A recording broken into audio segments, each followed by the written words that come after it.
ونحمده على استمرار دورتنا ودروسها بكل نجاح وتوفيق. كما أنني أشجعكم وأشكركم على حسن استماعكم وجميل استفادتكم واستغلالكم للأوقات واستخدامها في حفظ الحوارات وقراءة الكتب العربية والمواظبة على التحدث بالعربية. الدروس مستمرة، تدرسون الحوارات والمفردات والتعبير.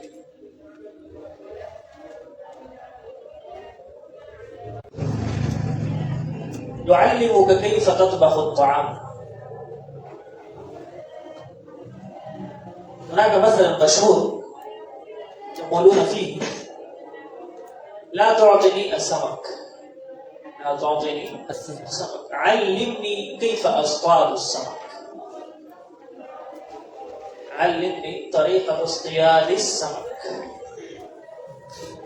فأن نعطيكم الكلمات والمفردات والتعبيرات الجاهزة وتكتبوها عندكم في الكراسات وترجعوا إلى بيوتكم، فهذا خسران. من أين جاءت؟ وإن كانت هناك مقالة جميلة فكيف كتبها كاتبها؟ هل سأظل عاكفا على كتاب المفردات حتى الممات؟ لابد أن نتعلم طريقة التعلم. هذا هو الشيء الذي أغفلناه كل الإغفال وأهملناه كل الإهمال. هذا فن مستقل. كيف أتعلم؟ فن التعلم، الطريقة، المنهج، الأسلوب. كيف فهم هذا الأستاذ معنى هذه الكلمة؟ لأن هذا الأستاذ لن يذهب معك إلى بيتك، فحينما تتخرج في الجامعة وتخرج وتعود إلى بيتك وإلى بلدك وتفتح هذا الكتاب وواجهت المشكلة، فكيف تحلها؟ أو أنك رأيت أستاذا كنت تحتاج إلى أن تخطب خطبة يوم الخميس في الحفلة، فقلت لأستاذك اكتب لي خطبة فكتبها لك. طيب، كتبها لك إلى دورة الحديث، ثم رجعت إلى بيتك وجاء عندك طالب وقال: يا شيخ الآن أنت أستاذ، اكتب لي خطبة، فماذا عساك أن تفعل وأنت لم تعرف طريقة كتابة الخطبات وإعدادها وجمع موادها وانتخابها؟ أريد أن أشير إلى أهمية فن التعلم، فإنه نال اهتماما كبيرا عند الغرب والعرب معا. إنهم يدرسون فن التعلم أولا ثم يتعلمون، ونحن نفرغ وتخرج في الجامعات ولا نعرف كيف نتعلم. فمن أراد منكم أن يتعلم فن التعلم فهناك كتب كثيرة، ومن أجودها وأجملها كتاب اسمه فن الدراسة. هذا في 120 صفحة تقريبا أو أقل، أو 80 صفحة. فن الدراسة لعله موجود، انظر في حقيبتي لو كان موجودا. فن الدراسة، كيف تدرس؟ ما هي طريقة الدرس؟ هل يكفي أن تترك بيتك وأباك وأمك ما ألقاه عليك حفظته حفظا ببغائيا؟ الببغاء تحفظ الكلمات. تعرفون الببغاء؟ توتي بيدر تعرفون توتي؟ نعم. هذا الببغاء يحفظ الكلمات. هل يعرف معناها؟ لا يعرف معناها. فأنتم كذلك تحفظون الأحومير وهذه الكتب ولا تعرفون عن معناها شيئا، فهذا حفظ الببغاء. فأن تحفظ حفظ الببغاء ثم ترجع ولا تعرف هذا الكتاب. فن الدراسة 90 صفحة. 90 صفحة. هذا الكتاب مهم جدا. مهم جدا أن تقرأ هذا الكتاب. واسم المصنف الدكتور عبد الرحمن رأفت الباشا الذي كتب صورا من حياة التابعين وصورا من حياة الصحابة، وله كتب أخرى أيضا في هذا الموضوع يعني في فن الدراسة. ولماذا مهم هذا الكتاب؟ لماذا هذا الكتاب مهم؟ انظروا إلى العناوين. مثلا ما قبل ماذا تفعل؟ ثم ما بعد الحصة ماذا تفعل بعد الحصة؟ فهذا تفعل بعد الحصة وقبل هذه الأشياء: التصفح، الأسئلة، القراءة، الاستزهار، المراجعة. هذه الأشياء. ترى ما في كتل كم سبقت كم دے کم نہ دے کم سے پورے نمبر 2 سوالات بکم سے پوئے گا ما بکم سے نہ پوئے گا ما کم سے گران دے کم سے آسان دے قریب پوش قریب ونش. الثالث القراءة أن تقرأه كاملا. الرابع الاستظهار أن تحفظه حفظا. والخامس أن تراجع ما حفظته وفقط. هذا ذكر هذه الأشياء بالتفصيل، شرحها شرحا. ثم السؤال الكبير هو لم ينوع سببه لا أرغب في الدراسة، لا أرغب في الدراسة. أجاب على هذا السؤال الباعث والحافز للدراسة. هذا جواب لهذا السؤال: لا أرغب في الدراسة. فهذا كتاب، هذه فقط هذه الموضوعات 90 صفحة. وهذا له كتاب آخر اسمه فن الامتحانات. فن الامتحانات.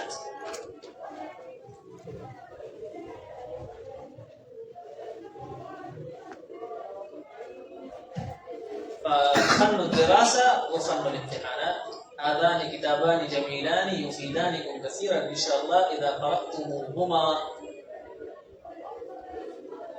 على كل حال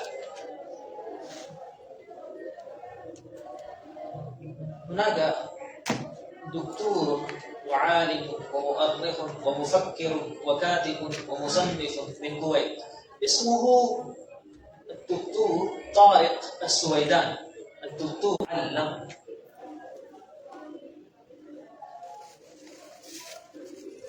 ربما تقولون ما هذا الكلام؟ لماذا؟ كيف أتعلم أجلس في الصف؟ أنا أضرب لكم مثالا.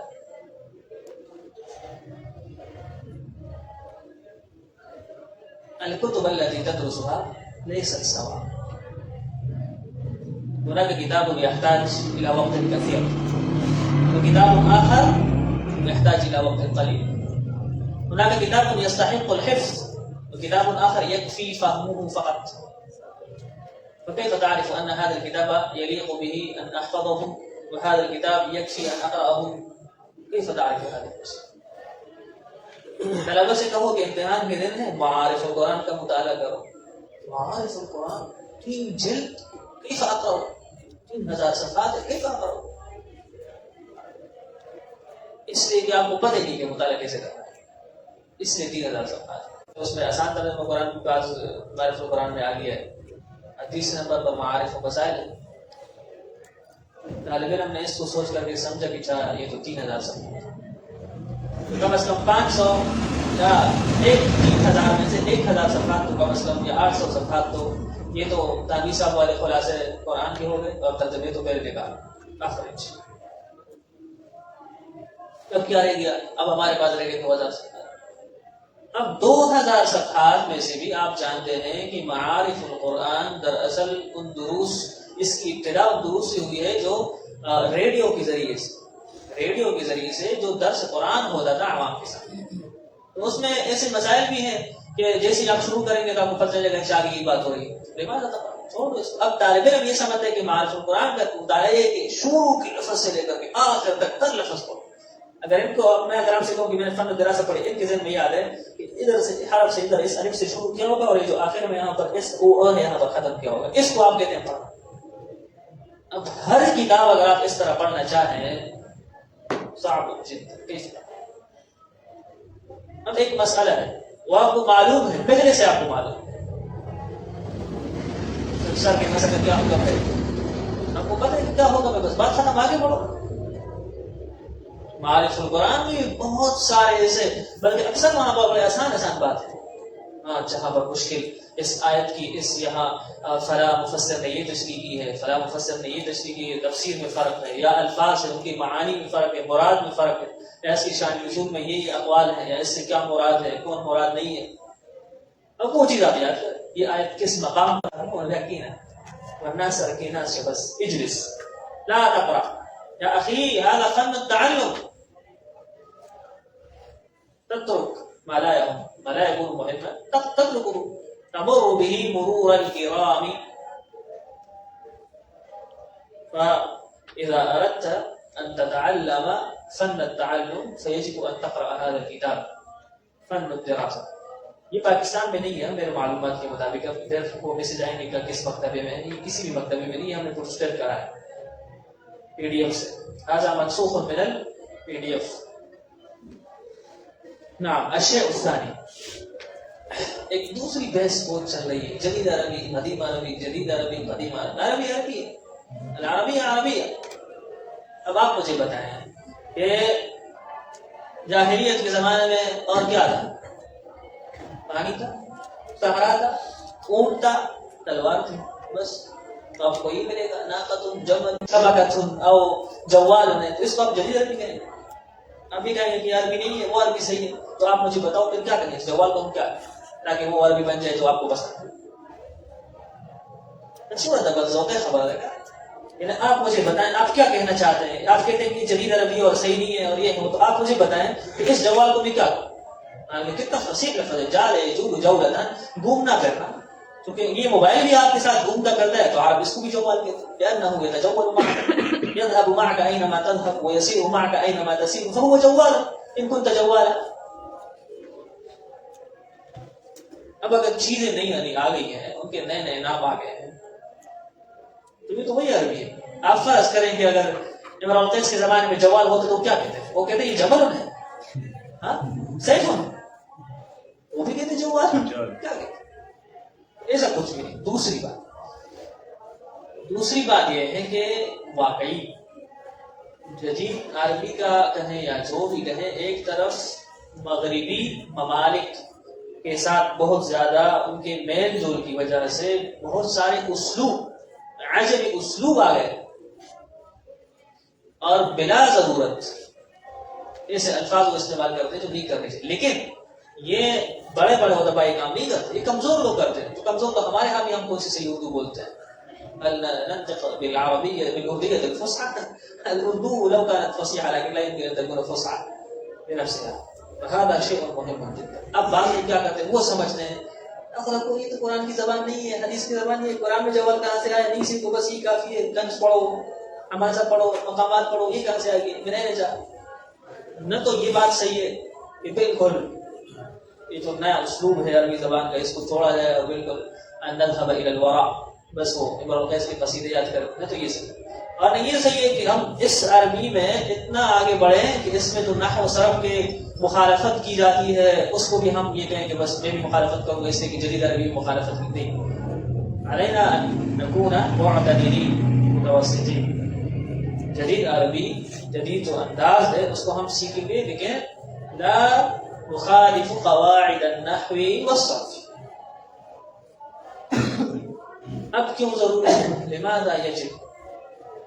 کیوں ضروری ہے؟ میں نے آپ کو بتایا تھا کہ ہمارا پیغام صرف پاکستان کے لیے نہیں ہے. اذا اردت ان ترسل لا يعمل،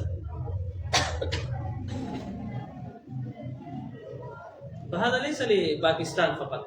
نحن نريد ان نوصل رسالتنا. تفضل رسالة الشيخ بدر. لا تخرج الشاذ، اوقف اطفئ المكبر وذره يقبل الشحن الى العالم العربي. آپ فرض کریں کہ آپ نے 8 سال پڑھ لیے اور آپ مفتی بن گئے. آپ مفتی بن گئے تھے اور آپ سے کوئی مسئلہ پوچھ رہا ہے موبائل کے بارے میں، یا آپ سے کوئی مسئلہ پوچھ رہا ہے ایزی پیسہ کے بارے میں، آپ کنز میں دیکھ کے بتا سکتے ہیں. فمن أين ففي أي كتاب تنظر؟ وہ تحقیقات آپ پڑھیں گے نا جو جدید اور جو اس زمانے میں علماء نے کی ہے، تو وہ تحقیقات کون سے ہیں؟ یہی لوگ وہ اس جدید اسلوب کے ساتھ، هذا الاسلوب الجدید. چلو میں آپ کو ایک جملہ بتاتا ہوں، آپ اس کا ترجمہ کریں. صحیح ہے؟ چلو آپ بتاؤ. قم، الفاظ وہی ہوں گے، آپ دیکھو کیا ترجمہ کرتے ہیں. فرضت امریکا العقوبات على المنتجات الصينية. فرضت امریکا العقوبات على المنتجات الصينية. ما معنى هذا؟ اس میں کوئی ایسا لفظ ہے کو فرض آپ نے پڑھا نہیں ہے کیا؟ انت جایم جو نہیں پڑھا آپ نے عقوبات عقوبت، تو ما معنى هذا؟ اجلس. نعم. من فرضت امریکا عقوبات على المنتجات الصينية. على المنتجات الصينية. انت تنظر في ايش؟ نعم. امریکہ نے چین کے پروڈکٹس پر پابندی لگا دی. فرضت عقوبتاً، پابندی لگا دی. اب فرض کا معنی لگانا ہے، حکومت. لیکن هذا اسلوب کیف تفهم هذا. چلو آپ جب یہ کہنا چاہتے ہیں آپ کیسے کہیں؟ آپ نے جدید عربی نہ کوئی مجلہ پڑھا نہ کوئی آپ نے اخبار دیکھا، کچھ بھی نہیں، اور آپ یہ کہنا چاہتے ہیں کہ پابندی لگی، تو کیسے کہیں؟ كيف تقرأ؟ لابد أن تقرأ هذه المجلات وهذه الصحف وهذا الأسلوب الجديد من اللغة العربية. مثلا آپ طلبہ کلاس میں بیٹھے ہیں، چلو کلاس میں بیٹھے ہیں، آپس میں بات کر رہے ہیں، وہ کہہ رہے کہ وزیر اعظم نے استعفیٰ دے دیا. کیسے وزیر اعظم نے استعفیٰ دے دیا کیسے بولیں گے؟ رئیس الوزراء الاستقالة. قدم رئیس الوزراء الاستقالة. وزیر اعظم نے استعفیٰ دے دیا. یہ تو ہمارے عام بول چال کی زبان ہے. هذه لغة التخاطب والتفاهم فيما بيننا. وإلا فكيف تقول أخرج لي من الحماسة أو من المتنبي؟ تو بالکل انکار کرنا صحیح نہیں ہے. ليس هذا صحيحا. الاعتدال في كل شيء، كل شيء كان فيه اعتدال فهو يكون مزينا. اب سوال یہ ہے کہ چلو سمجھ آ گیا کہ جدید عربی ہمیں سیکھنی چاہیے. فمن أين أتعلم؟ من أين أتعلم؟ اچھا جدید عربی کا مطلب صرف یہ ہے کہ جدید اسلوب، ورنہ عربی عربی ہے، اللغة العربية واحدة، لكن الاسلوب يتغير حسب كل زمان على مر الأيام والليالي. آپ کے تو اچھی چیز یہ ہے کہ ان تقرأوا المجلات العربیہ، ان تقرأوا المجلات، عربی مجلات کا مطالعہ. اس میں دو آپ پڑھیں بڑی مفید. الاول الوعي الاسلامی. الوعي الاسلامی مجلة کویتیة جيدة جدا. الوعي الاسلامی مجلة کویتیة وجيدة جدا. بہت زبردست مجلہ ہے. لو وجدت منها بعض النماذج فأنا أسمعكم. مجلة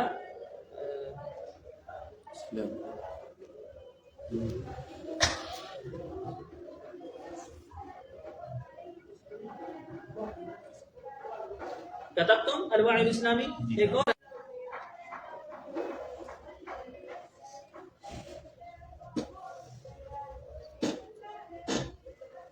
المجتمع. یہ میں نے ایک وہ جو آن لائن ہم کورس کراتے ہیں میڈیا کے عربی کا، تو اس میں نے المجتمع رسالے کا ایک صفحہ بھیجا اور طلبہ سے میں نے کہا کہ تعبیرات کا انتخاب کریں. تو آپ دیکھیے تعبیرات اس مجلے سے، مثلا ایک تعبیر ہے کہ جس کے پیچھے لوگ بھی قدم اٹھائے اور چلنے لگتے ہیں، ایک طریقہ راستہ شروع ہو گیا. تو عربی میں کہہ رہے ہیں یہاں پہ لعلنا نصل بذلك الى خطوة تتبعها خطوات.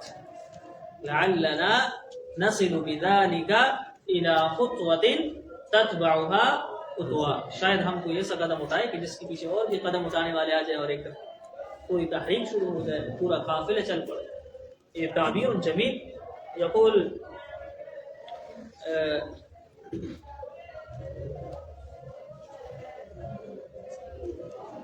زندگی کے نئے اسلوب کا سامنا کرنے کے لیے، جدید طریقوں کا سامنا کرنے کے لیے، یعنی ہم علماء مفتیوں کی بات کر رہے ہیں کہ مفتی حضرات وہ جو ابھی دنیا میں ایک نئی طرز زندگی شروع ہو گئی ہے، اس کے مسائل بتانا کہ جائز ہے کہ جائز نہیں، اس کا تو سامنا کرنا پڑے گا نا.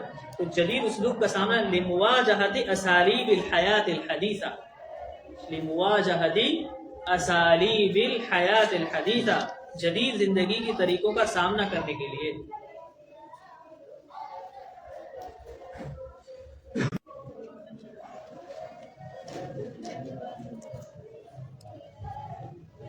هذا مهم جدا أن تقرأوا المجلات وأن تنتخبوا التعابير التي تحتاجون إليها كثيرا في حياتكم.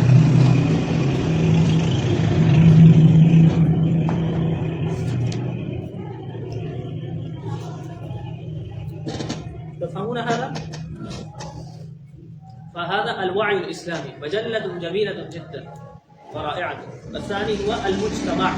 هذا ايضا جيد، اور یہ نیٹ پر موجود ہے، پی ڈی ایف کی شکل میں بھی آپ کو مل سکتے ہیں. نمبر 2 الشيء الثاني هو مشاهدة البرامج الفضائية، ٹی وی چینل کے اچھے پروگرام دیکھنا. زبردست پروگرام ہے، اس کا نام ہے الاتجاہ المعاکس. الاتجاہ المعاکس، یہ الجزیرہ چینل پر نشر ہوتا ہے. الاتجاہ المعاکس، الاتجاہ المعاکس. الثاني البرنامج الثاني التاء المدورة فوق السلطة. الثالث اسمه ما خفي أعظم. ما خفي، انظروا إلى انتخاب الأسماء، يعني كم هي جميلة. ما خفي أعظم، تقول البروغرام نمضي ما خفي أعظم.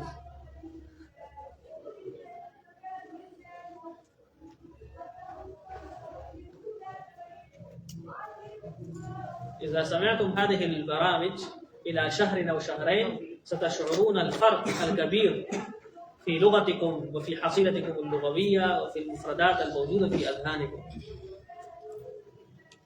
اس کے علاوہ پوڈ کاسٹ بھی بڑے اچھے ہیں. مثلا ایک ہے، اس کا نام ہے ملہم یا ملہم، جو بھی وہ کہتے ہیں، ملہم یا ملہم، میم لام ہا میم، ملہم، پوڈ کاسٹ ملہم. چاہیے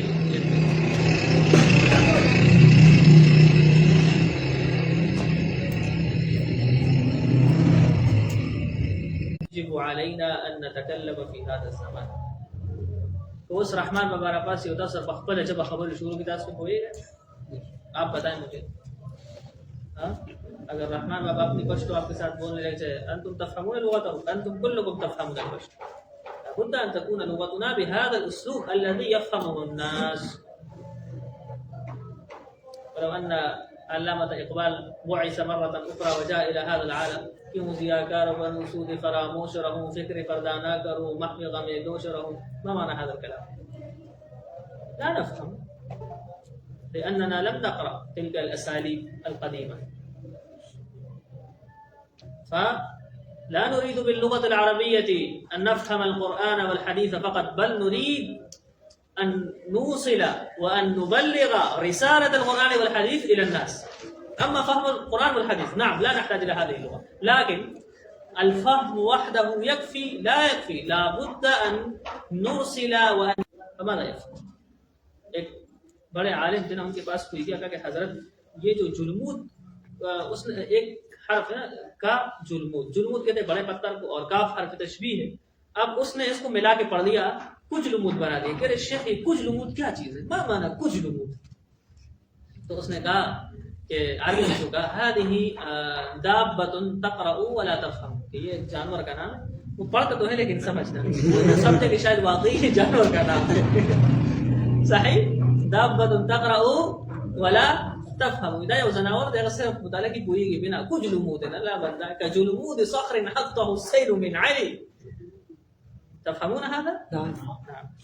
فعلينا أن نفهم شيئين. أولا نحن نتعلم العربية لفهم القرآن والحديث، فيجب علينا أن نقرأ أشعار الجاهلية وزمن الأمويين والعصر العباسي وكتب العرب القدامى والمتقدمين، لأنه المنبع الأصيل والينبوع الصافي للعربية والأدب العربي. ولكن نہیں سمجھنا ہے. اگر آپ نے مشکل لکھ لیا تو بس ایک کلک کر کے وہ آگے چلا جائے گا، کسی اور کو پڑھ لے گا.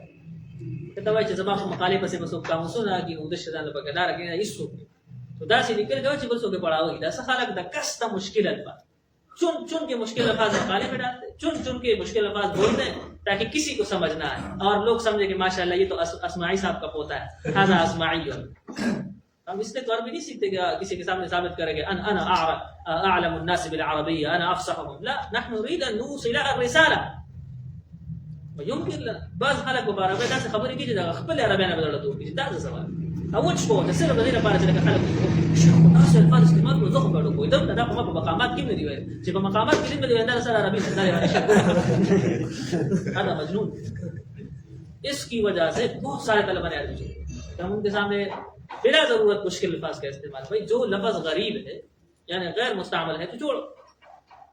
الكلمات المشهورة كثيرة جدا، الكلمات السهلة كثيرة. نعم إذا أراد أحد أن يكون ماهرا في اللغة ولغويا فليفعل، لكن حينما تخاطب الناس وتتكلم معهم فيجب أن تستعمل اللغة التي يفهمونها. اليوم ما تستعمل قال ممكن زخر بطول بوشم ده ما تبدأ تستعمل قال سيدنا أنا قرأت مقالتك وفهمتها كلها. لما جاء خوشالي خبر أنا جتاز ما مقالو كذا طول باني بوشم لا لازم قال دور آسان دور آسان. هذا غلط أصلا مشكلة هذه مقامات نفذ العرب بس بخاري سيشتغل بقرتين روالي لغة سهلة. نعم في بعض الأحيان مثلا إذا كان هناك جاء أحد من قبيلة أخرى وتكلم بلغة صعبة ذلك شيء آخر، لكن الرسول صلى الله عليه وسلم لغته